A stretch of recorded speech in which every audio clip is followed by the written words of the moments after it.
नमस्कार साथियों, Kalyani IAS academy के डिजिटल प्लेटफॉर्म पर आपका हार्दिक स्वागत है। पिछले लेक्चर में हमने चुंबक को बहुत ही अच्छे से पढ़ा एवं समझा था। इस लेक्चर में हम तापमान या ताप को बहुत ही अच्छे से पढ़ेंगे एवं समझेंगे। तो शुरू करते हैं तापमान या ताप से।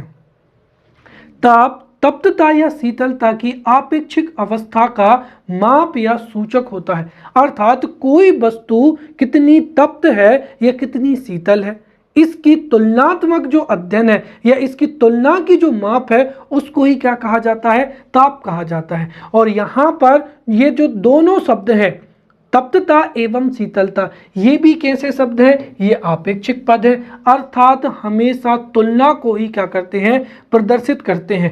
तो जब एक वस्तु के सापेक्ष कोई दूसरी वस्तु तप्त अवस्था में है या शीतल अवस्था में है, इसकी तुलना की जो माप है उसी तुलना की माप को ही हम क्या कहते हैं, ताप कहते हैं। उदाहरण के तौर पर हम यहाँ पर एक उदाहरण लेते हैं।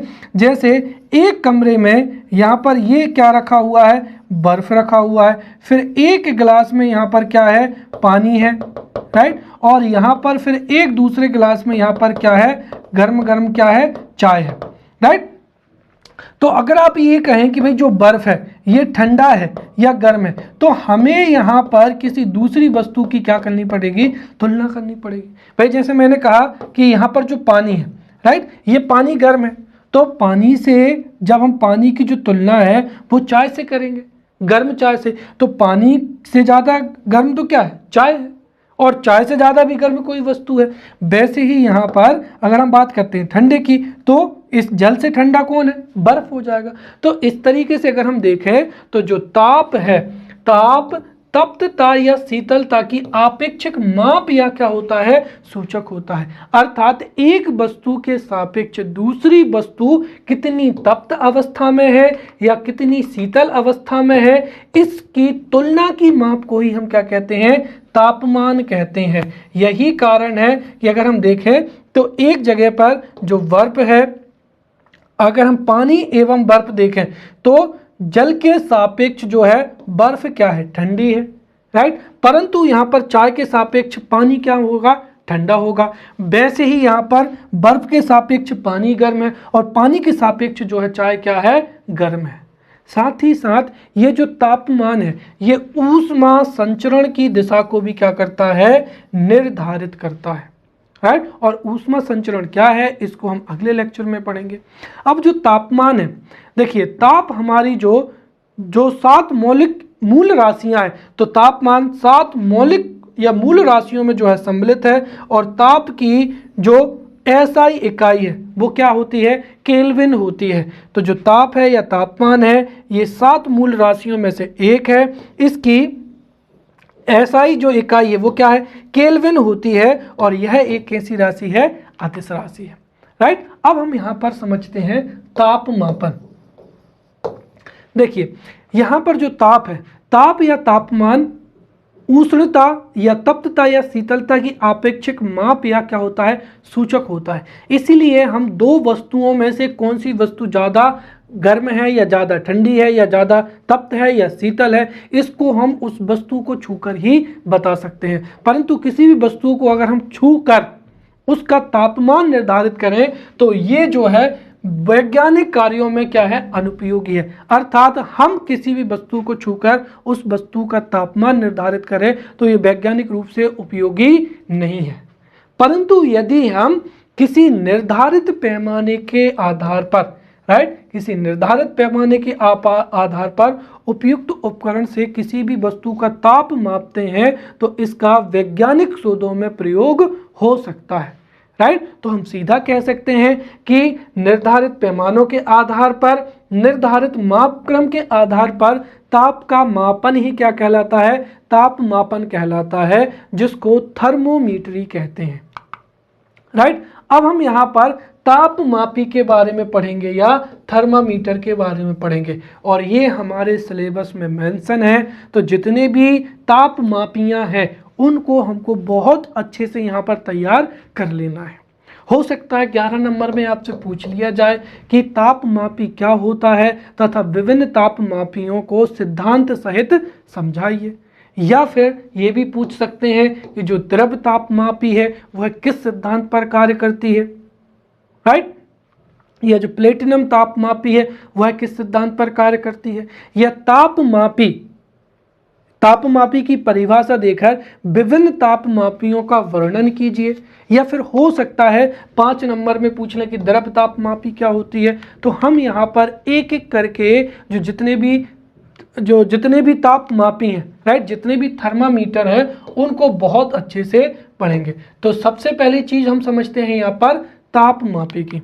तो जैसा कि मैंने बताया कि जब माप क्रम या निर्धारित पैमाने के आधार पर ताप को मापा जाता है तो उसे ही तापमापन कहते हैं। और वह यंत्र जो निर्धारित पैमाने पर किसी वस्तु का ताप मापता है उसे ही हम क्या कहते हैं, तापमापी कहते हैं। तो ये क्या हो जाएगी, थर्मामीटर की परिभाषा, राइट। वह यंत्र जो निर्धारित पैमाने के आधार पर किसी वस्तु का ताप मापता है उसे ही क्या कहते हैं, तापमापी कहते हैं या थर्मामीटर कहते हैं। अब जो थर्मामीटर है वो कई प्रकार के होते हैं। उनका कारण क्या है कि जो जितनी भी पदार्थ हैं, सभी पदार्थ जो हैं तापमान में परिवर्तन के आधार पर उनके गुणों में भी परिवर्तन होता है और इसी के आधार पर या इसी को आधार बनाते हुए कई तापमापियां विकसित की गई हैं, राइट। और जिनसे हम अलग अलग जो है स्थितियों में अलग अलग पदार्थों का तापमान मापते हैं। तो यहाँ पर आपको सिद्धांत समझ में आ गया होगा कि प्रत्येक पदार्थ ताप में परिवर्तन के अनुसार उसके गुणों में भी परिवर्तन होता है और पदार्थों के ताप में परिवर्तन होने से उनके जो गुणों में परिवर्तन होता है, इसी को आधार बनाकर विभिन्न तापमापियां विकसित की गई हैं जिनको हम एक एक करके पढ़ेंगे। साथ ही साथ वो तापमापी किस सिद्धांत पर आधारित है उसको भी हम यहाँ पर पढ़ेंगे।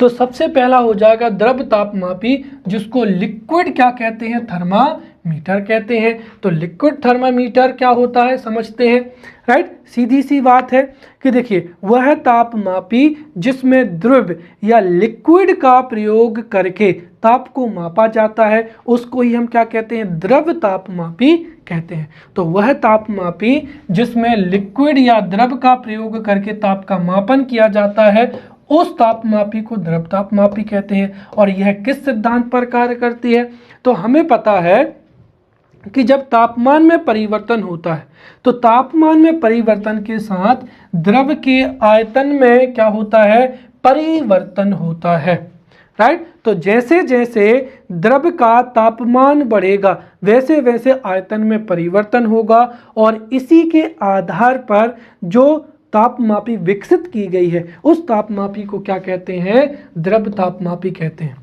तो द्रव तापमापी का सिद्धांत है कि तापमान में परिवर्तन के आधार पर आयतन में परिवर्तन होता है और इस सिद्धांत पर जो आधारित तापमापी है उसको ही हम द्रव तापमापी कहते हैं, राइट। और द्रव तापमापी में जो ऊष्मीय प्रसार है के गुण का क्या किया जाता है, प्रयोग किया जाता है, राइट।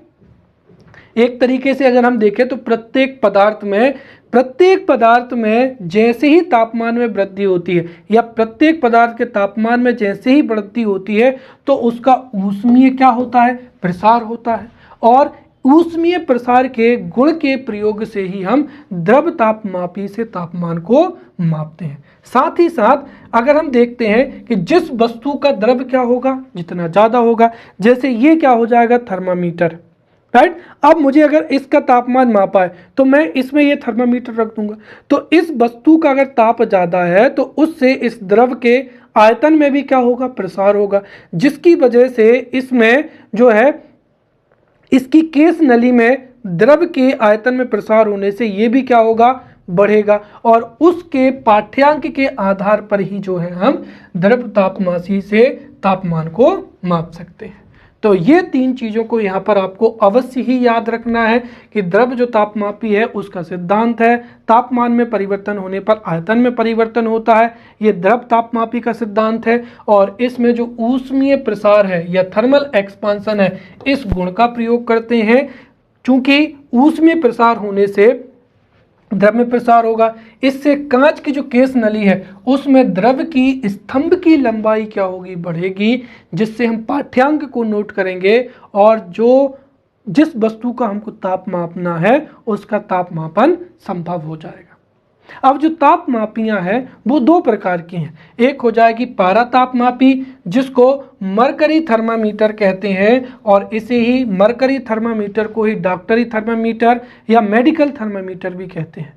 और दूसरी द्रव ताप मापी हो जाएगी मिश्र एल्कोहल थर्मामीटर। तो सबसे पहले हम पारा ताप मापी के बारे में पढ़ते हैं। पारा ताप मापी या क्या हो जाएगा, मरकरी थर्मामीटर। सबसे पहले तो इसकी डेफिनेशन की अगर हम बात करें तो क्या हो जाएगा, देखिए, वह द्रव तापमापी जिसमें पारे का उपयोग करके तापमान को मापा जाता है उसे ही क्या कहा जाता है, पारा तापमापी कहा जाता है। और पारा तापमापी में जो है द्रव के रूप में किसका प्रयोग करते हैं, पारा का प्रयोग करते हैं। और ये जो तापमापी है पारा तापमापी का सबसे अधिक प्रयोग किया जाता है मनुष्य के तापमान को मापने में, राइट। और एक तरीके से अगर हम देखा जाए तो यदि किसी भी व्यक्ति के तापमान में वृद्धि होती है तो हो सकता है उस व्यक्ति को ज्वर आ जाए या उस व्यक्ति को क्या होता है, फीवर होता है। तो जो पारा तापमापी होती है जिसमें पारे का इस्तेमाल करते हैं, इससे मनुष्य का तापमान मापा जाता है। या कोई व्यक्ति बीमार होता है तो उसका टेम्परेचर मापा जाता है या उसका बुखार मापा जाता है। और यही कारण है कि चूंकि इसका जो सबसे अधिक प्रयोग है वो ज्वर या बुखार या मनुष्य तापमान मापने में किया जाता है। यही कारण है कि जो पारा तापमापी है इसे ज्वर मापी भी कहते हैं, इसको डॉक्टरी थर्मामीटर भी कहते हैं, इसे क्लिनिकल थर्मामीटर भी कहते हैं। तो यही ज्वर मापी हो जाएगा, यही क्लिनिकल थर्मामीटर हो जाएगा और यही डॉक्टर तापमापी हो जाएगा। इस तापमापी में जो न्यूनतम बिंदु होता है, अब यहाँ पर समझिए, ये जो पारा तापमापी होता है या क्लिनिकल थर्मामीटर होता है, इसमें न्यूनतम बिंदु होता है 95 फ़ारेनहाइट, राइट। 95 फ़ारेनहाइट, या अगर हम बात करते हैं डिग्री की तो 35 डिग्री सेंटीग्रेड इसका लोएस्ट क्या होता है, पाठ्यांक होता है। और जो पारा तापमापी है इसका उच्चतम जो पाठ्यांक है या बिंदु है वो कितना होता है, 110 फ़ारेनहाइट होता है या 40 डिग्री सेंटीग्रेड ही अंकित होता है। और इसी के बीच में मनुष्य का तापमान जो है मापा जाता है। अब आप सोच रहे होंगे ये तो बहुत कम है, राइट। 95 और 110, एक तरीके से देखें तो मनुष्य के जीवित होने की जो संभावनाएं हैं जिसमें मनुष्य का तापमान होना चाहिए वो यही है, राइट। अगर किसी व्यक्ति का टेम्परेचर अगर 97 हो जाए या 96 भी हो जाए तब भी उस व्यक्ति की जान को बचाना बहुत मुश्किल हो जाता है। या फिर किसी व्यक्ति का आपने सुना होगा कि अगर उसको 103 डिग्री बुखार आ गया है, राइट, या 104 डिग्री फीवर हो गया है तो बहुत ही क्रिटिकल क्या होती है, कंडीशन हो जाती है। क्योंकि मनुष्य का जो शरीर है वो एक नियत तापमान पर ही क्या करता है, कार्य करता है। यदि मनुष्य की बॉडी का टेम्परेचर या तो ज़्यादा हो जाएगा या बहुत कम हो जाएगा तो इसका मतलब ये है कि उसका शारीरिक जो संचालन है वो बिगड़ चुका है और वह बहुत बुरी तरीके से क्या है, प्रभावित है, राइट। तो जो पारा तापमापी होता है इसका लोएस्ट पाठ्यांक होता है फ़ारेनहाइट में 95 फ़ारेनहाइट और डिग्री में 35 डिग्री होता है। और उच्चतम जो बिंदु होता है वो 110 फ़ारेनहाइट होता है या डिग्री में 43 डिग्री क्या होता है, अंकित होता है, राइट। और इसके माध्यम से जो डॉक्टर है वो किसी भी व्यक्ति के जो है टेम्परेचर को मापता है। इसके लिए या तो हम थर्मामीटर को मुंह में रखते हैं या हमारी कांखरी में दबाते हैं या फिर उसको पकड़ते हैं, राइट। तो इस माध्यम से जो है वो तापमान को मापा जाता है। और इसके लिए जो तापमापी की जो घुंडी होती है थर्मामीटर की, इस तरीके से जो घुंडी होती है उसको वस्तु के संपर्क में रख देते हैं। वस्तु जितनी गर्म होगी या वस्तु का टेम्परेचर जितना ज़्यादा होगा पारे का प्रसार भी उतना ही होगा और उससे जो केस नली है उसमें पारे का स्तंभ क्या होगा, बढ़ता चले जाएगा। तो जितना उस वस्तु का तापमान होगा उतना ही पारे का स्तंभ क्या होगा, निर्धारित हो जाएगा, वहीं पर रुक जाएगा और उससे ही हम क्या कहेंगे, उस वस्तु का या उस व्यक्ति का ताप कहेंगे, राइट। तो ये है पारा तापमापी जो कि परीक्षा में पूछी जा सकती है, राइट। तो मरकरी थर्मामीटर। अब हम इसकी विशेषताओं के बारे में भी पढ़ते हैं। इसकी विशेषता तो यही है कि इससे हम आसानी से जो है व्यक्ति के शरीर का तापमान हम बहुत ही आसानी से कर सकते हैं, राइट। तो पारा तापमापी की पहली विशेषता है, इससे व्यक्तियों का या मनुष्य का तापमान आसानी से मापा जा सकता है। यह कम खर्चीला होता है, अर्थात आसानी से इसको परचेस किया जा सकता है। यह इसका पाठ्यांक पढ़ना बहुत सरल होता है, आसानी से हम भी पाठ्यांक पढ़ सकते हैं। पारा चमकीला होता है तो आसानी से समझ में आ जाता है। या फिर हम ये भी कह सकते हैं कि क्या कारण है कि जो द्रव तापमापी है या क्या हो जाएगा पारा तापमापी। क्या कारण है कि पारा तापमापी में पारे का प्रयोग किया जाता है या मरकरी का प्रयोग किया जाता है। ये भी प्रश्न मुख्य परीक्षा में पूछा जा सकता है। तो मरकरी थर्मामीटर में मरकरी का प्रयोग क्यों किया जाता है, उसके कारणों को हम यहाँ पर समझते हैं। तो उसमें सबसे पहला कारण क्या हो जाएगा कि पारा कांच से चिपकता नहीं है, इसलिए पाठ्यांक में कोई त्रुटि नहीं होती है। हो सकता है कि जैसे ही हमने क्या किया, किसी व्यक्ति के मुंह जो है तापमान मापने के लिए थर्मामीटर दिया, राइट। हो सकता है कि वो बहुत ज़्यादा गर्म हो तो एकदम से क्या हो जाए, पाठ्यांक में बढ़ोतरी हो। अब अगर जैसे पारा दीवारों से चिपक जाएगा तो उससे हमें गलत जो है तापमान की जानकारी मिलती है। तो चूंकि पारे की पहली विशेषता ये है कि पारा कांच की दीवारों पर या फिर केस नली में चिपकता नहीं है, इस वजह से पाठ्यांक पढ़ते समय कोई भी त्रुटि नहीं हो सकती है। ये पारे का क्या हो जाएगा, पहला गुण हो जाएगा कि ये कांच से चिपकता नहीं है। दूसरा हो जाएगा पारा चमकीला एवं कैसा होता है, अपारदर्शी होता है। अर्थात जैसे ही हम जो थर्मामीटर है, पारा थर्मामीटर है, उसको वस्तु के ऊपर रखते तो जैसे ही तापमान में प्रसार होता है, जितना टेम्परेचर होता है उतना पारे में प्रसार होता है। और चूंकि ये चमकीला होता है इसीलिए जो बारीक पाठ्यांश है या रीडिंग है हम उनको पढ़ लेते हैं। और साथ ही ये अपारदर्शी होता है, इसलिए हमको स्पष्ट नजर आ जाता है कि पारे का स्तंभ जो है किस रीडिंग पर आकर रुका है। तो कांच से नहीं चिपकता, इससे भी हम रीडिंग बहुत आसानी से पढ़ लेते हैं। और ये चमकीला होता है और अपारदर्शी होता है, इस वजह से भी हम पारे से तापमान को मापने में क्या होती है, आसानी होती।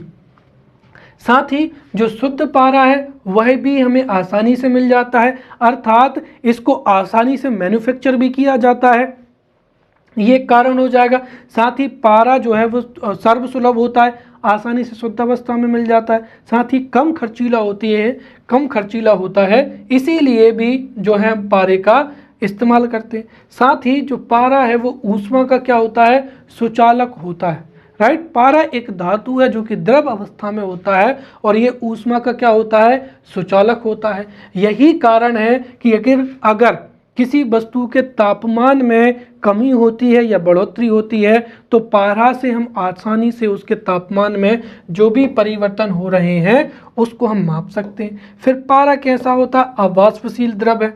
अगर पारे का जो घुंडी है वो अगर हमने किसी बहुत ही हाई टेम्परेचर वाली वस्तु पर रख दिया है तो उससे पारा तापमान अधिक होने पर उसका वाष्पीकरण नहीं होता है, तो ये अवाष्पशील क्या होता है, द्रव होता है, इसलिए लंबे समय तक ये नली में क्या होता है, सुरक्षित होता है। साथ ही पारे से न केवल मनुष्य का तापमान बल्कि हम अन्य वस्तुओं का तापमान भी माप सकते हैं। और इससे हम जो है 39 डिग्री से 397 डिग्री, राइट। और औसत रूप से अगर हम देखें तो जो इसका औसत होता है वो होता है माइनस का 30 डिग्री से लेकर कितना हो जाएगा यहाँ पर 400 डिग्री सेंटीग्रेड के बीच में जो पारा तापमापी है उससे द्रव्यमान भी हम सटीकता से माप सकते हैं। इन सब गुणों के कारण ही पारे का प्रयोग जो है थर्मामीटर में किया जाता है। तो पारे का प्रयोग डॉक्टरी थर्मामीटर में या पारा तापमापी में इन गुणों के कारण ही किया जाता है। अब हम समझते हैं, अब अगर आप देखें तो पारे की कुछ क्या है, कमियां भी हैं, वो आप यहीं पे समझ लेते हैं। जैसे देखिए, पारे से जो लोएस्ट पाठ्यांक है या पारे से जो न्यूनतम तापमान हम माप सकते हैं वो -30 डिग्री होता है। क्योंकि माइनस का 39 डिग्री पर तो पारा क्या हो जाएगा, जम जाएगा। पारे का हिमांक होता है माइनस का 39 डिग्री सेंटीग्रेड। तो मैक्सिमम से मैक्सिमम हम माइनस 39 डिग्री जो है न्यूनतम तापमान को माप सकते हैं और मैक्सिमम 397 डिग्री सेंटीग्रेड को माप सकते हैं। अगर हमको 397 डिग्री से अगर अधिक तापमान मापना हो या फिर -50 या -60 डिग्री का तापमान मापना हो तो वहां पर फिर पारे का प्रयोग करना संभव नहीं है। इसीलिए जो यूरोपियन कंट्रीज हैं या उच्च अक्षांश पर अवस्थित हैं, जैसे कनाडा हो जाएगा, ग्रीनलैंड हो जाएगा, जहां पर वर्ष भर बर्फबारी होती है, टेम्परेचर बहुत ही कम होता है, तो जो ठंडे देश हैं या ठंडे प्रदेश हैं उनमें तापमान मापने के लिए जो पारा तापमापी है वो उपयुक्त नहीं होती है और इस वजह से उन देशों में जो है एल्कोहल तापमापी, राइट, एल्कोहलिक जो है थर्मोमीटर का प्रयोग किया जाता है। तो सबसे पहले अगर इसकी डेफिनेशन देना चाहें तो सीधी सी बात है, वह द्रव तापमापी, राइट, वह द्रव तापमापी जिसमें वह द्रव तापमापी जिसमें एल्कोहल का प्रयोग ताप मापने में किया जाता है उसको मिश्र एल्कोहल तापमापी कहते हैं, राइट। अर्थात इसमें जो है किसी भी वस्तु का तापमान मापने के लिए एल्कोहल का प्रयोग किया जाता है और एल्कोहल की विशेषता क्या होती है कि एल्कोहल का गलनांक या जो हिमांक है वो बहुत ही कम होता है। एथिल एल्कोहल की अगर हम बात करते तो माइनस का 114 डिग्री सेंटीग्रेड होता है। अर्थात ये जो मिश्र एल्कोहल तापमापी है इससे हम आसानी से माइनस का 100 डिग्री सेंटीग्रेड तक का या मैक्सिमम माइनस का 114 डिग्री सेंटीग्रेड तक का तापमान आसानी से माप सकते हैं। यही कारण है कि जो ठंडे प्रदेश हैं या उच्च अक्षांशों पर जो देश अवस्थित हैं वो अति ठंडे प्रदेशों में तापमान मापने के लिए पारा तापमापी की जगह पर एल्कोहल तापमापी का प्रयोग करते हैं। क्यों? क्योंकि पारा जो है वो माइनस का 39 डिग्री सेंटीग्रेड पर जम जाएगा, जबकि एल्कोहल जो है इसका हिमांक होता है माइनस का 114 डिग्री सेंटीग्रेड। इसीलिए अति ठंडे प्रदेशों में एल्कोहल तापमापी का प्रयोग किया जाता है। अब अगला हो जाएगा स्थिर आयतन गैस तापमापी, राइट। कांस्टेंट वॉल्यूम क्या हो जाएगा, गैस थर्मामीटर हो जाएगा। तो अभी हमने लिक्विड थर्मामीटर पढ़ा था, अब हम क्या पढ़ेंगे, गैस थर्मामीटर। अर्थात हम सीधा सीधा इसकी पहली परिभाषा तो यही दे सकते हैं कि वह थर्मामीटर जिसमें गैसों के माध्यम से ताप का मापन किया जा सके उसको हम क्या कहते हैं, गैस थर्मामीटर कहते हैं, राइट। और इसकी अगर हम सटीक परिभाषा देना चाहें, जैसे 3 नंबर में यही जो है पूछा जाए तो हम सीधा लिख सकते हैं कि वह थर्मामीटर जिसमें गैसों के स्थिर आयतन पर दाब को मापकर ताप का मापन किया जाए उस थर्मामीटर को क्या कहते हैं, स्थिर आयतन गैस तापमापी कहते हैं। इसका सिद्धांत भी यही है। इसका सिद्धांत क्या है कि यदि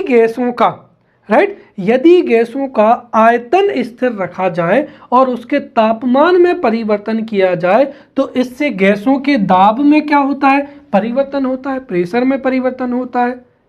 अगर हम देखें तो यदि गैसों के, राइट, वॉल्यूम आयतन को स्थिर रखा जाए और यदि टेम्परेचर में इंक्रीज किया जाए तो उनके प्रेशर में जो भी परिवर्तन होगा उससे ही जो है हम तापमान का मापन कर सकते हैं। तो इसका सिद्धांत सीधा हो जाएगा कि स्थिर आयतन पर, गैसों में स्थिर आयतन पर तापमान में परिवर्तन होने पर दाब में परिवर्तन होता है। यही जो है स्थिर आयतन गैस तापमापी का क्या होता है, सिद्धांत होता है। चूंकि ये गैस तापमापी है इसलिए इसमें विभिन्न गैसों का इस्तेमाल किया जाता है। अगर हम देखें तो इस तापमापी में मुख्य रूप से हाइड्रोजन गैस का क्या किया जाता है, उपयोग किया जाता है। हाइड्रोजन गैस के स्थिर आयतन पर जो है दाब का मापन कर हम ताप को माप सकते हैं। और जो हाइड्रोजन गैस तापमापी है, राइट, इससे -200 डिग्री सेंटीग्रेड से लेकर 500 डिग्री सेंटीग्रेड के बीच में ताप का मापन हो सकता है और इसे प्रमाणिक गैस तापमापी माना जाता है, राइट। तो हाइड्रोजन गैस जो तापमापी है इससे -200 डिग्री से सेंटीग्रेड, यहाँ पर ये माइनस आएगा, राइट, -200 डिग्री सेंटीग्रेड से 500 डिग्री सेंटीग्रेड तक का जो तापमान है वो हाइड्रोजन गैस तापमापी से मापा जा सकता है। अब जैसे हमने देखा था द्रव तापमापी में कि पारा चूंकि 39 डिग्री सेंटीग्रेड पर -39 डिग्री सेंटीग्रेड पर जो है जम जाता है, इसलिए ठंडी प्रदेशों में पारा तापमापी की जगह पर जो है मिश्र एल्कोहल तापमापी का इस्तेमाल किया जाता है ताकि -114 डिग्री सेंटीग्रेड तक का तापमान मेजर किया जा सके। वैसे ही अगर हम देखें तो यहाँ पर भी वही कंडीशन है। अगर हमको -200 डिग्री से 500 डिग्री के बीच में तापमान मापना तो उसके लिए तो हाइड्रोजन गैस तापमापी बहुत अच्छा है, परंतु यदि हमको 500 से अधिक डिग्री का तापमान मापना हो तो उसके लिए फिर नाइट्रोजन गैस का प्रयोग करते हैं, राइट। तो 500 डिग्री सेंटीग्रेड से अधिक का तापमान यदि हमको मेजर करना हो तो गैस तापमापी में हम नाइट्रोजन गैस का प्रयोग करते हैं। अब यहाँ पर हो सकता है 3 नंबर में प्रश्न पूछ लिया जाए कि क्या कारण है कि स्थिर आयतन गैस तापमापी में 500 डिग्री सेंटीग्रेड से अधिक का तापमान मेजर करने के लिए हाइड्रोजन की जगह पे नाइट्रोजन गैस का प्रयोग किया जाता है। तो उत्तर सीधा है कि 500 डिग्री सेंटीग्रेड पर हाइड्रोजन का विसरण संभव होता है, डिफ्यूजन हो सकता है। इस वजह से हमें जो है उचित जो है तापमान पता नहीं चलेगा, इस वजह से नाइट्रोजन गैस का प्रयोग करते। तो 500 डिग्री से ऊपर अगर तापमान मेजर करना हो, मापना हो तो नाइट्रोजन गैस का प्रयोग करते, और यदि -200 डिग्री सेंटीग्रेड से नीचे का तापमान मापना हो तो उसके लिए हीलियम गैस का प्रयोग कर सकते हैं, और हीलियम गैस से हम -268 डिग्री सेंटीग्रेड तक का तापमान माप सकते हैं, राइट। अब अगली जो है तापमापी हो जाएगी, ध्यान रखें ये सब 5 नंबर में पूछे जा सकते हैं, राइट। तो प्लेटिनम प्रतिरोध तापमापी हो जाएगा। तो अगली जो थर्मामीटर हो जाएगा वो हो जाएगा प्लेटिनम प्रतिरोध तापमापी या प्लेटिनम रेजिस्टेंस थर्मोमीटर हो जाएगा। कुल मिलाकर हम कह सकते हैं कि वह थर्मामीटर जिसमें ताप बढ़ाने पर प्रतिरोध के बढ़ने से ताप का मापन किया जाए उसे ही हम क्या कहते हैं, प्लेटिनम प्रतिरोध तापमापी कहते हैं। और इसका सिद्धांत भी बड़ा ही क्या है, सरल है, जिसको हम पहले ही पढ़ चुके हैं।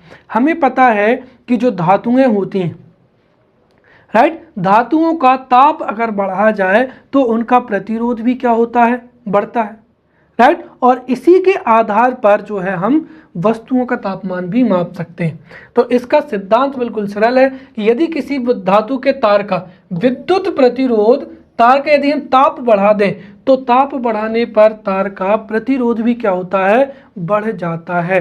अर्थात जिस भी धातु का, राइट, तो अगर धातु का ताप बढ़ाएंगे तो उसका प्रतिरोध बढ़ेगा, और इससे जो प्रतिरोध में परिवर्तन आएगा उससे हम किसी भी वस्तु का तापमान माप सकते हैं, राइट। और इसमें चूंकि शुद्ध प्लेटिनम के तार का प्रयोग किया जाता है इसीलिए इसको प्लेटिनम प्रतिरोध तापमापी कहते हैं। तो प्रतिरोध तापमापी क्योंकि ताप बढ़ने पर प्रतिरोध में परिवर्तन होता है, ये इसका सिद्धांत हो जाएगा। चूंकि शुद्ध प्लेटिनम से इसका इस्तेमाल करते हैं इसलिए इसको प्लेटिनम प्रतिरोध तापमापी कहते हैं। और इस तापमापी के द्वारा अधिकतम 1000 डिग्री सेंटीग्रेड तक का तापमान मापा जा सकता है। फिर अगला हो जाएगा जो कि सीबेक प्रभाव पर आधारित है, वो कौन सा हो जाएगा, ताप युग्म क्या हो जाएगा, तापमापी हो जाएगा। तो यहाँ पर जो ताप युग्म तापमापी है ये भी मुख्य परीक्षा में पूछा जा सकता है। तो सबसे पहले हम इसका सिद्धांत समझते हैं, राइट। तो जो तापयुक्त तापमापी है इसका सिद्धांत क्या है समझते हैं। देखिए, जब दो भिन्न भिन्न धातु युग्मों, जैसे क्या हो जाएगा, एक धातु हो गई एंटीमनी और एक क्या हो गई बिस्मथ, तो ये इनका एक क्या हो जाएगा, धातु युग्म हो गया, या तांबा और क्या हो जाएगा, लोहा का एक युग्म हो जाएगा। तो जब दो भिन्न भिन्न धातु युग्मों जैसे एंटीमनी और बिस्मुथ या फिर तांबा और लोहा के तारों को जोड़कर एक बंद परिपथ बनाते हैं, दोनों तारों को जोड़कर यदि बंद परिपथ बनाते हैं तो उन दोनों तारों को जहां से जोड़ा जाएगा वहां की संधि पर विभिन्न विभिन्न जो है ताप रखते हैं तो उससे परिपथ में विद्युत वाहक बल उत्पन्न हो जाता है और विद्युत धारा भी क्या होती है, प्रवाहित होने लगती है। अर्थात जो दो भिन्न भिन्न धातु युग्म है उनकी जहां पर संधि होगी वहां पर अगर हम अलग अलग टेम्परेचर रखें तो उसकी वजह से परिपथ में विद्युत वाहक बल और विद्युत धारा जो है वो प्रवाहित होने लगती है, जिसे हम ताप विद्युत धारा कहते हैं। और इसी ताप विद्युत धारा का मापन करके हम टेम्परेचर क्या क्या कर सकते हैं, मापन कर सकते हैं। सीधी सी बात है, ये जिनकी जो संधि युग्म है अगर वहां पर हाई टेम्परेचर रहेगा तो उससे जो भी ताप विद्युत धारा होगी उसकी वैल्यू हम पढ़ लेंगे और इससे तापमान का क्या हो जाएगा, मापन हो जाएगा। और इसी ही क्या कहते हैं, सीबेक प्रभाव कहते हैं। और ये जो ताप युग्म तापमापी है इसके द्वारा 200, यहाँ पर फिर माइनस आएगा, ये दरअसल प्रिंटिंग मिस्टेक है। तो यहाँ पर इस तापमापी के द्वारा माइनस का 200 डिग्री सेंटीग्रेड से लेकर 1600 डिग्री सेंटीग्रेड तक का तापमान जो है वो मापा जा सकता है। अगला हो जाएगा यहाँ पर संपूर्ण विकिरण उच्च तापमापी, टोटल रेडिएशन पायरोमीटर हो जाएगा। तो ये क्या है, उच्च तापमापी है, राइट। तो हम सीधा अगर इसकी डेफिनेशन अगर हमसे पूछी जाए तो हम इसकी सीधी डेफिनेशन दे सकते हैं कि वह थर्मामीटर या वह तापमापी जिससे काफी उच्च तापमान को मापा जा सकता है, राइट, उसे उच्च तापमापी कहते हैं। या फिर वह तापमापी जिसमें विकिरण के आधार पर उच्च तापमान को मापा जाए उसे संपूर्ण विकिरण उच्च तापमापी कहते हैं। और अब इसके समझते हैं सिद्धांत को। तो इसका जो सिद्धांत है वो दरअसल स्टीफन के नियम पर आधारित है। तो हो सकता है मुख्य परीक्षा में आपसे स्टीफन का नियम भी पूछ लिया जाए या संपूर्ण विकिरण उच्च तापमापी का सिद्धांत। तो सबसे पहले हम वो समझते हैं। देखिए क्या है कि अगर कोई भी वस्तु बहुत ही ज्यादा गर्म है, जैसे हमने मान लिया कोई भी तारा, तो वो विभिन्न प्रकार के विकिरण को क्या करेगा, उत्सर्जित करेगा। जैसे हमारा सूर्य जो है वो दृश्य प्रकाश, अवरक्त प्रकाश, परावैंगनी विकिरण का क्या करता है, उत्सर्जन करता है। तो यहीं पर जो है स्टीफन का नियम है। स्टीफन का नियम क्या है कि यदि कोई वस्तु उच्च ताप पर है तो उस वस्तु के प्रति एकांक क्षेत्रफल से प्रति सेकंड उत्सर्जित होने वाली जो विकिरण की मात्रा है वो उस वस्तु के परम ताप के चतुर्थ घात के समानुपाती होती है, राइट। फिर से समझिए, देखिए यदि किसी वस्तु का तापमान बहुत अधिक है या यदि कोई वस्तु उच्च ताप पर है तो उस वस्तु के प्रति एकांक क्षेत्रफल से प्रति सेकेंड उत्सर्जित होने वाली जो विकिरण की मात्रा है वो उस वस्तु के परम ताप के चतुर्थ घात के क्या होती है, समानुपाती होती है। यदि हमने मान लिया कि प्रति एकांक पृष्ठ क्षेत्रफल से प्रति सेकेंड जो उत्सर्जित होने वाली ऊर्जा या विकिरण E है और उसका परम ताप T है, तो ये क्या हो जाएगा इस तरीके से। तो प्रति एकांक समय में प्रति एकांक क्षेत्रफल से उत्सर्जित होने वाली विकिरण की मात्रा उस वस्तु के तापमान के चतुर्थ घात के समानुपाती होती है।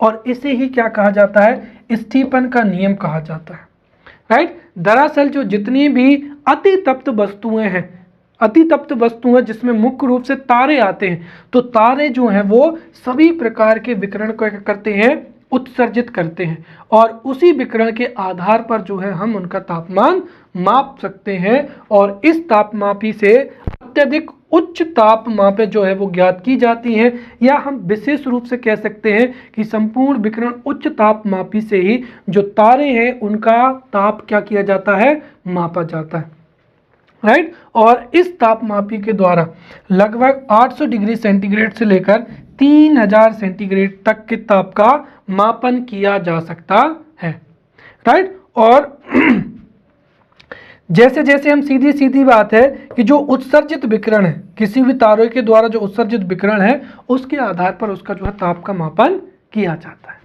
राइट।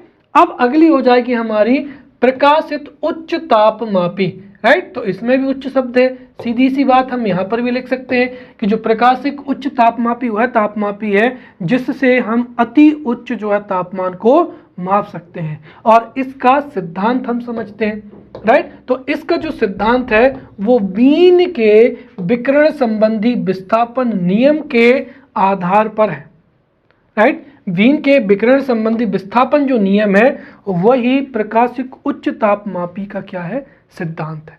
सिद्धांत क्या है, देखिए, किसी तप्त वस्तु से उत्सर्जित जो विकिरण है उसमें सर्वाधिक ऊर्जा वाले विकिरण की तरंगदैर्घ्य क्या हो जाएगी, लैम्डा, तथा वस्तु के परम ताप का गुणनफल क्या होता है, एक नियत होता है या कांस्टेंट वैल्यू होती है, राइट। तो किसी तप्त वस्तु से उत्सर्जित विकिरण में सर्वाधिक ऊर्जा वाले विकिरण का तरंगदैर्घ्य लैम्डा एन तथा वस्तु के परम ताप T का गुणनफल क्या होता है, एक नियत होता है या कांस्टेंट वैल्यू होती है, और इसी के आधार पर हम वस्तुओं का क्या कर सकते हैं, तापमान माप सकते हैं, राइट। इससे अत्यधिक जो उच्च तापमान है वो मेजर किया जाता है और इससे भी 800 से लेकर 2700 डिग्री सेंटीग्रेड के बीच में ताप का मापन हो सकता है, राइट। तो ये थे विभिन्न प्रकार के थर्मामीटर या तापमापी जिनसे 11 नंबर का, 5 नंबर का या 3 नंबर का प्रश्न पूछे जाने की पूरी संभावना है। अब हम तापमान के पैमानों को पढ़ेंगे या स्केल्स ऑफ थर्मोमेट्री को बहुत अच्छे से समझेंगे। देखिए, सीधी सी बात है, किसी भी वस्तु का, राइट, किसी भी वस्तु का जो तापमान है वो बहुत ही अच्छे से हो सके, एक निर्धारित पैमाने के आधार पर हो सके, इसके लिए आवश्यक है कि जो भी पैमाना हम ले रहे हैं वो किसी भौतिक घटना पर आधारित होना चाहिए, ताकि नियत तापमान पर अगर जो भी भौतिक घटना होती है उसके आधार पर हम वस्तुओं का क्या कर सकते हैं, ताप का मापन कर सकते हैं, राइट। तो दरअसल जो तापमान के विभिन्न पैमाने हैं, राइट, पैमाने या स्केल्स हैं, तो विभिन्न पैमाने या स्केल्स के द्वारा मानक जो मापक्रम है के लिए दो नियत संदर्भ बिंदुओं का चुनाव किया जाता है, और ये ऐसे बिंदु होते हैं जिन बिंदुओं पर समान ताप पर समान क्या होती हैं, भौतिक घटनाएं घटित होती हैं, उनको क्या लिया जाता है, दो नियत संदर्भ बिंदु लिया जाता है। उदाहरण के तौर पर यहां पर क्या हो जाएगा, जल का हिमांक, राइट। तो एक नियत जो तापमान है उस पर पानी बर्फ में बदल जाता है, अर्थात उसे ही जल का क्या कहते हैं, हिमांक कहते हैं। वैसे एक नियत ताप पर जो जल है वो उबलने लगता है, जिसे क्या कहते हैं, भाप बिंदु या क्या कहते हैं, क्वथनांक कहते हैं, राइट। और इस आधार पर जो भिन्न भिन्न पैमाने हैं उन पर हम कुछ मान देकर जो है तापमान को माप सकते हैं। तो तापमान मापन के लिए जो विभिन्न पैमाने होते हैं उनमें दो नियत संदर्भ बिंदुओं को लिया जाता है जो कि समान ताप पर होने वाली भौतिक घटनाएं होती हैं, जैसे पानी का क्या हो जाएगा, हिमांक हो जाएगा, और क्या हो जाएगा, क्वथनांक हो जाएगा। इन दोनों के बीच में हम कई अंकित मान देकर जो है कई प्रकार के पैमाने विकसित कर सकते हैं, और कई प्रकार के पैमाने विकसित किए गए हैं, जैसे सेल्सियस पैमाना, फ़ारेनहाइट पैमाना, रोमर पैमाना हो जाएगा और केल्विन पैमाना हो जाएगा। अब हम हर एक पैमाने के बारे में जो है वो बहुत अच्छे से पढ़ेंगे। इन सब से जो है 3-3 नंबर के प्रश्न पूछे जा सकते हैं, या हो सकता है 11 नंबर में पूछा जाए, राइट, कि तापमान के मापन के लिए या तापमान के विभिन्न पैमाने क्या हैं, उदाहरण सहित समझाइए। तो पहला हो जाएगा क्या, सेल्सियस पैमाना, राइट। तो सेल्सियस पैमाना या सेल्सियस स्केल में जो तापमान है उसको सेल्सियस में मापा जाता है। इसमें जल का जो क्वथनांक है, बॉइलिंग पॉइंट है, वो कितना लिया गया है, 100 डिग्री सेंटीग्रेड, अर्थात 100 डिग्री सेंटीग्रेड पर जो है जल उबलने लगता है। तो जब जल उबलने लगेगा उसे इस पैमाने पर 100 डिग्री सेंटीग्रेड लिया गया है, और जिस तापक्रम पर जल जो है फ्रीज हो जाएगा या हिम बन जाएगा या बर्फ बन जाएगा उसको 0 डिग्री लिया है, राइट। तो जल का हिमांक 0 डिग्री सेंटीग्रेड, जल के क्वथनांक को 100 डिग्री सेंटीग्रेड लिया है, और बीच में इसको लगभग कितने 100 बराबर भागों में बांटा है। तो अगर इसका हम फॉर्मूला देना चाहें तो C माइनस का कितना हो जाएगा, 0 अपॉन क्या हो जाएगा, 100। ये चीज़ आप याद करते जाएं, ये आगे हमको जाकर काम आएगी, राइट। अगला हो जाएगा यहाँ पर केल्विन पैमाना, या क्या हो जाएगा, केल्विन स्केल हो जाएगा। देखिए केल्विन पैमाने पर जल के भाप बिंदु या क्वथनांक को माना गया है 373.15 केल्विन। तो यहाँ पर जो केल्विन पैमाना है, इस पर जल का क्वथनांक बिंदु है 373 केल्विन और हिमांक है 273.15 केल्विन, जिसको हम साधारण रूप में 273 केल्विन ही पढ़ते हैं, राइट। तो केल्विन पैमाने पर जल का क्वथनांक है 373, हिमांक है 273। तो 373 एवं 273 के बीच में कुल कितने भाग हो गए, 100 भाग हो गए, अर्थात यह पैमाना 100 भागों में क्या है, विभाजित है। तो मुख्य परीक्षा में जब भी आपको उत्तर लिखना हो तो हम इसको इस तरीके से लिख सकते हैं कि भाई सेल्सियस पैमाना वो पैमाना है जिस पर हम सेल्सियस में तापमान को मापते हैं। इस पैमाने का जो निम्नतम पाठ्यांक है, राइट, वो कितना है, 0 डिग्री सेंटीग्रेड, जो कि जल का क्या है, हिमांक है। साथ ही इस पैमाने का जो उच्चतम पाठ्यांक है वो है 100 डिग्री सेंटीग्रेड, जो कि जल का क्या है, क्वथनांक है। साथ ही साथ इसमें जो टोटल पाठ्यांक है वो कितने हैं, 100 है, अर्थात इस पैमाने को 100 बराबर भागों में बांटा गया है। वैसे ही केल्विन पैमाने का निम्नतम पाठ्यांक हो जाएगा 273.15 केल्विन और उच्च पाठ्यांक या जल का क्वथनांक हो जाएगा 373। इसे भी 100 बराबर भागों में बांटा है, तो ये भी K माइनस का हो जाएगा 273 बटे अपॉन में क्या हो जाएगा, यहाँ पर कितने भाग हैं इसके, 0। तो मैक्सिमम अगर आप देखें तो केल्विन पैमाना यहाँ पर कितने भाग हैं, 100 भाग हैं। मिनिमम जो है कितना पाठ्यांक है, 273। तो मैक्सिमम कितना होगा, 273 में 100 जोड़ लेंगे तो 373 हो जाएगा। अब तीसरा हो जाएगा फ़ारेनहाइट। तो फ़ारेनहाइट पैमाने में जो तापमान है उसको फ़ारेनहाइट में मापा जाता है और इसका जो निम्नतम पाठ्यांक है वो कितना है, 32 फ़ारेनहाइट है, अर्थात फ़ारेनहाइट पैमाने पर 32 डिग्री फ़ारेनहाइट पर जो है जल का क्या है, हिमांक बिंदु है। और इसका क्वथनांक है, जल का क्वथनांक कितना, 212 फ़ारेनहाइट है, अर्थात फ़ारेनहाइट पैमाने पर जो जल का क्वथनांक है वो कितना है, 212 फ़ारेनहाइट लेते हैं। और 332 से लेकर 212 के बीच में टोटल कितने भाग हैं, 180 हैं, अर्थात फ़ारेनहाइट पैमाने में 180 पाठ्यांक है। तो F माइनस का क्या हो जाएगा, लोएस्ट पाठ्यांक कितना हो जाएगा, 32, कितने भागों में बटा है, 180 में। और अगर इसका उच्चतम पाठ्यांक ज्ञात करना हो तो 180 में 32 जोड़ देंगे तो कितना हो जाएगा, 212।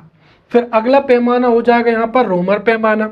रोमर पैमाने में जो लोएस्ट पाठ्यांक है वो 0 डिग्री रोमर है, अर्थात जल का जो हिमांक बिंदु है वो 0 डिग्री रोमर है। और साथ ही रोमर स्केल पर जो जल का क्वथनांक है वो है 80 रोमर हो जाएगा, राइट। और इस पैमाने को 80 बराबर भागों में बांटा है। तो R माइनस का कितना हो जाएगा, 0 बटे कितना हो जाएगा, यहाँ पर 80 हो जाएगा, अर्थात रोमर पैमाने पर लोएस्ट पाठ्यांक कितना हुआ, 0। कितने भाग हैं इसके, 80 हो जाएंगे, राइट।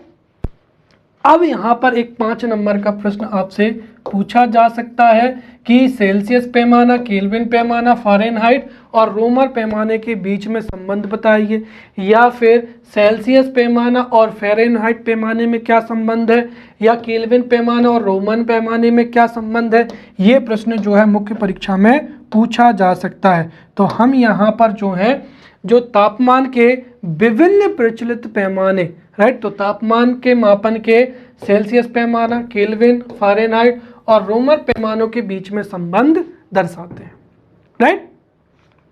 अब देखिए, कुल मिलाकर अगर हमको 2 पैमानों के बीच में तुलना करनी हो तो सबसे पहली चीज तो हम ये देखेंगे कि वो बराबर बराबर भागों में बटे हुए हों, राइट। दूसरी चीज, सबका जो लोएस्ट बिंदु है वो हमको याद रखना है। तो हमने पढ़ा था कि जैसे अगर हमको सेल्सियस और केल्विन में संबंध दर्शाना हो तो हमें पता है कि सेल्सियस का लोएस्ट जो पाठ्यांक है या सेल्सियस पैमाने पर जल का हिमांक कितना है, 0, और क्वथनांक कितना है, 100, अर्थात ये कितने भागों में बटा हुआ है, 100 में बटा हुआ है। अब लिखेंगे बराबर। फिर अगर इसकी तुलना करनी केल्विन से, तो ये हमने यहाँ पर केल्विन पैमाना लिखा, राइट। अब केल्विन पैमाने पर जल का जो हिमांक है वो कितना लिया है, 273, और इस पे क्वथनांक कितना है, 373, अर्थात इसको भी कितने भागों में बांटा गया है, 100 भागों में बांटा गया है। तो ये इन दोनों की क्या हो जाएगी, तुलना हो जाएगी।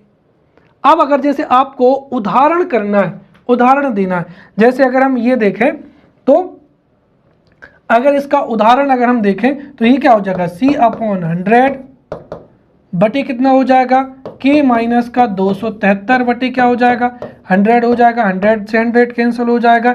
इसका मतलब क्या हुआ, C बराबर K माइनस का 273 हो जाएगा। इसका मतलब ये है कि यहाँ पर K बराबर कितना हो जाएगा, 273 प्लस का क्या, C हो जाएगा। इसका मतलब ये है कि अगर सेंटीग्रेड में आप 273 जोड़ देंगे तो वो केल्विन पैमाने पर आ जाएगा। जैसे अगर मैं ये कहूँ कि अगर किसी वस्तु का जो तापमान है वो कितना है, 12 डिग्री सेंटीग्रेड है, या 10 डिग्री सेंटीग्रेड मैंने मान लिया, यानी किसी वस्तु का तापमान 10 डिग्री सेंटीग्रेड है, तो केल्विन पैमाने पर कितना होगा, सीधा उसमें हम कितना जोड़ देंगे, 273। तो 273 प्लस का 10 मतलब कितना हो जाएगा, ये 283 क्या हो जाएगा, केल्विन हो जाएगा। इस तरीके से हम इन दोनों के बीच में संबंध स्थापित कर सकते हैं। साथ ही साथ जो अन्य पैमाने हैं उनके बारे में और हम देखते हैं। तो अब आ जाते हैं यहाँ पर अगला जो पैमाना हो जाएगा। तो ये फॉर्मूला आपको याद नहीं रखना, एक तरीके से इस फॉर्मूले से आप चारों के चार पैमानों का रिवीजन भी कर सकते हैं, फॉर्मूला भी याद हो सकते हैं, और आप ऐसा याद करेंगे कभी कंफ्यूज नहीं होंगे। तो केल्विन पैमाने पर हिमांक बिंदु 0 डिग्री सेंटीग्रेड, कुल कितने भाग, 100। तो मैक्सिमम पैमाना कितना हुआ, 100 डिग्री। केल्विन पर लोएस्ट कितना है, 273, 100 भाग हैं तो मैक्सिमम पाठ्यांक कितना होगा, 373। फिर हो जाएगा यहाँ पर फ़ारेनहाइट, फ़ारेनहाइट का लोएस्ट पाठ्यांक कितना है, 32 डिग्री, राइट। और इसमें जल का क्वथनांक कितना लिया है, 212, अर्थात इसको कितने भागों में बांटा गया है, 180 में। 180 में आप 32 जोड़ेंगे तो 212 आ जाएगा। फिर रोमर पैमाना, तो R माइनस का 0, और इसको कितने भागों में तोड़ा है उन्होंने, 80 भागों में। तो ये आपका क्या हो गया, फॉर्मूला हो गया। अब आपको चारों में से किसी में भी अगर आपको संबंध स्थापित करना हो आप कर सकते हैं। जैसे अगर आपसे कोई कहे कि केल्विन पैमाने में और फ़ारेनहाइट में संबंध स्थापित करिए, तो हम यहाँ पर पढ़ते हैं। तो यहाँ पर हो जाएगा C माइनस का 0 अपॉन क्या हो जाएगा, 100 बराबर क्या हो जाएगा, F माइनस का 32 अपॉन कितना हो जाएगा, 180 हो जाएगा। ये शून्य से ये शून्य कैंसिल हुआ। इसका मतलब क्या हुआ कि यहाँ पर C बराबर, C का गुणा इसमें हो जाएगा तो 18 डिग्री सेंटीग्रेड बराबर हो जाएगा 10F माइनस का कितना हो जाएगा, 320 हो जाएगा। तो यहाँ पर अगर हम देखें तो C बराबर कितना हो जाएगा, 10 फ़ारेनहाइट माइनस का 320 अपॉन कितना हो जाएगा, 18 हो जाएगा। अब अगर आपसे जैसे कोई पूछे, ये संबंध हो गया, राइट। अब जैसे आपसे कोई दे कि जो है 10 जो डिग्री सेंटीग्रेड है, सॉरी 10 जो फ़ारेनहाइट है उसका सेंटीग्रेड में मान कितना होगा, तो आप यहाँ पर F की वैल्यू पुट कर देंगे, पूरी पूरी जो है आपका जो उत्तर है वो किस में आ जाएगा, डिग्री में आ जाएगा। या फिर हम इसको इस तरीके से भी समझ सकते हैं। हाँ, एक चीज मैं आपको यहां पर बताना चाहूंगा। चलिए, अब जैसे अगर एक टेम्परेचर दे दें कि -40 डिग्री सेंटीग्रेड पर, राइट, जैसे प्रश्न ये है ताकि आपको एक साथ दो चीजें आपको याद हो, राइट। -40 डिग्री जो सेंटीग्रेड है वो फ़ारेनहाइट में कितना होगा, क्लियर। इसको निकालते हैं तो देखते हैं, C माइनस लगाए, अब कितना रखना है C की जगह पर, एक मिनट पहले फॉर्मूला लिख देता हूं। C माइनस का 0 अपॉन कितना हो जाएगा, 100 बराबर हो जाएगा F माइनस का 32 अपॉन कितना हो जाएगा, 180। अब अगर मुझे यहाँ पर रखना है माइनस का 40, तो माइनस का 40 डिग्री माइनस का कितना हो जाएगा, 0 अपॉन 100 बराबर F माइनस का क्या हो जाएगा, 32 अपॉन कितना हो जाएगा, 180। ये शून्य से ये शून्य कैंसिल होगा। अब यहाँ पर 40 जो है -40, ये शून्य से ये शून्य कैंसिल हो जाएगा, मतलब माइनस का 4 बराबर कितना होगा, f माइनस का 32 अपॉन कितना हो जाएगा 18। 18 इधर जाएगा तो 18 चौके कितना हो जाएगा 72 बराबर f माइनस का 32। तो f बराबर हो जाएगा माइनस का 72 प्लस का कितना हो जाएगा 32। तो अब माइनस का 72 में से आप कितना घटा लो, 32 घटा लो, राइट। तो ये हो जाएगा 0 कितना हो जाएगा 40। इसका मतलब f बराबर कितना हो जाएगा माइनस का 40।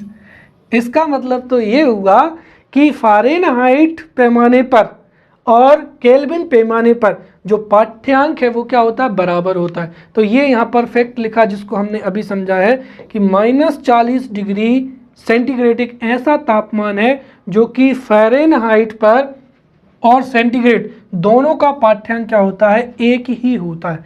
तो f बराबर -40 और यहाँ पर हमने c कितना लिया था, 40 लिया था। ठीक है, चलिए इस फॉर्मूले से मैं आपको एक चीज़ और बताता हूँ कि जैसे मैंने देखा कि 0 डिग्री सेंटीग्रेड पर क्या होता है, केल्विन का जो है, हम यहाँ पर एक चीज़ और ज्ञात कर सकते हैं। जैसे 98 फ़ारेनहाइट ये क्या है, मनुष्य का तापमान है। ठीक है, किस में होता है, ये फ़ारेनहाइट में होता है, आपको बहुत अच्छी पता है। अब हम इसको केल्विन में निकालते हैं तो एग्जैक्ट वैल्यू आएगी। चलिए केल्विन का फॉर्मूला लगाते हैं, के माइनस का 273 बटे कितना हो जाएगा 100 माइनस का 32 अपॉन कितना हो जाएगा यहाँ पर 180। चलिए अब के में वैल्यू निकाले तो के माइनस का 273 बटे क्या हो जाएगा 100 बराबर f की वैल्यू कितनी है 98 माइनस का 32 अपॉन कितना हो जाएगा 180। ये शून्य से ये शून्य जाएगा, फिर 98 में से आप 32 घटा लीजिए, कितना आ जाएगा 6 और 6 66। अब देखिए, अब हम अगर करें तो ये हो जाएगा k माइनस का कितना हो जाएगा 273। तो यहाँ पर k माइनस का 273 हो जाएगा बराबर कितना हो जाएगा, यहाँ पर आया हमारा 66, राइट। गुणित कितना हो जाएगा 10, और ध्यान रहे ये अभी 18 भी है अपॉन में, तो ये हो जाएगा अपॉन में 18। अब अगर ये कटता है तो हम इसको काट लेते हैं, तो ये यहाँ पर हो जाएगा कितना 66 में अगर हम 3 से भाग दें तो ये हो जाएगा, हाँ 6 से भाग लेते हैं, 6 और 6 11 और 6 3 कितना हो जाएगा 18 हो जाएगा। तो ये इसका मतलब यहाँ पर कितना हो जाएगा 110, राइट। 110 बटे 3, ये जो 3 है इसको हम इस तरफ भेज देते हैं, तो ये 3 के बराबर हो जाएगा 273 गुणित कितना हो जाएगा 3 हो जाएगा। अब दरअसल हमारे पास में जगह नहीं है तो जगह हम बनाते हैं यहाँ पर।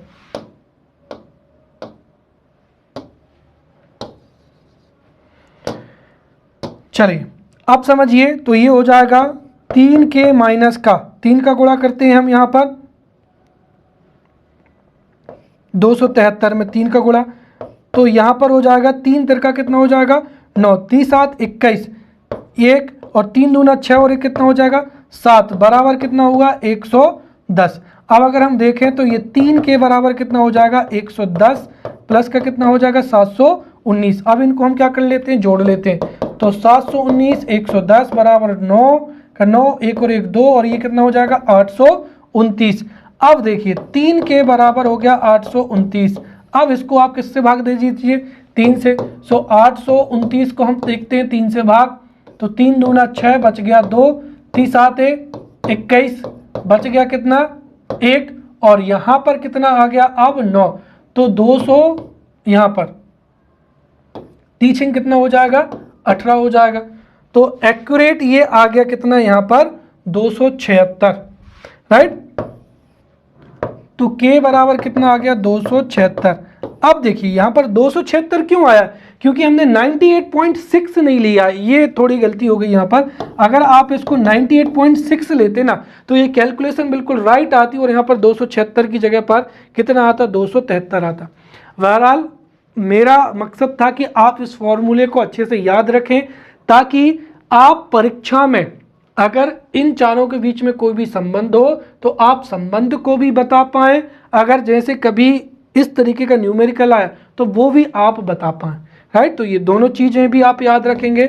मानव शरीर का जो तापमान है वो 36.9 डिग्री सेंटीग्रेड होता है, या फ़ारेनहाइट में 98.6 होता है, और केल्विन में 310 होता है। अब हम अंतिम चीज और पढ़ते हैं यहाँ पर, परम शून्य ताप। देखिए परम शून्य ताप क्या है कि सैद्धांतिक रूप से अगर किसी वस्तु का टेम्परेचर -273 डिग्री सेंटीग्रेड हो जाए तो वहां पर आणविक क्रिया क्या होती है, रुक जाती है, उसे ही परम शून्य ताप माना गया। तो परम शून्य ताप है, यहाँ पर परम शून्य ताप है 273.15 डिग्री सेंटीग्रेड, जहां पर आणविक अभिक्रिया रुक जाती है उसे ही परम शून्य ताप कहते हैं। तो डिग्री सेंटीग्रेड में ये कितना है, -273.15 डिग्री, और अगर केल्विन की बात करेंगे तो 0 केल्विन को ही परम शून्य ताप कहते हैं। तो इसके साथ ही अब हम अगले लेक्चर में मिलेंगे, तब तक के लिए धन्यवाद।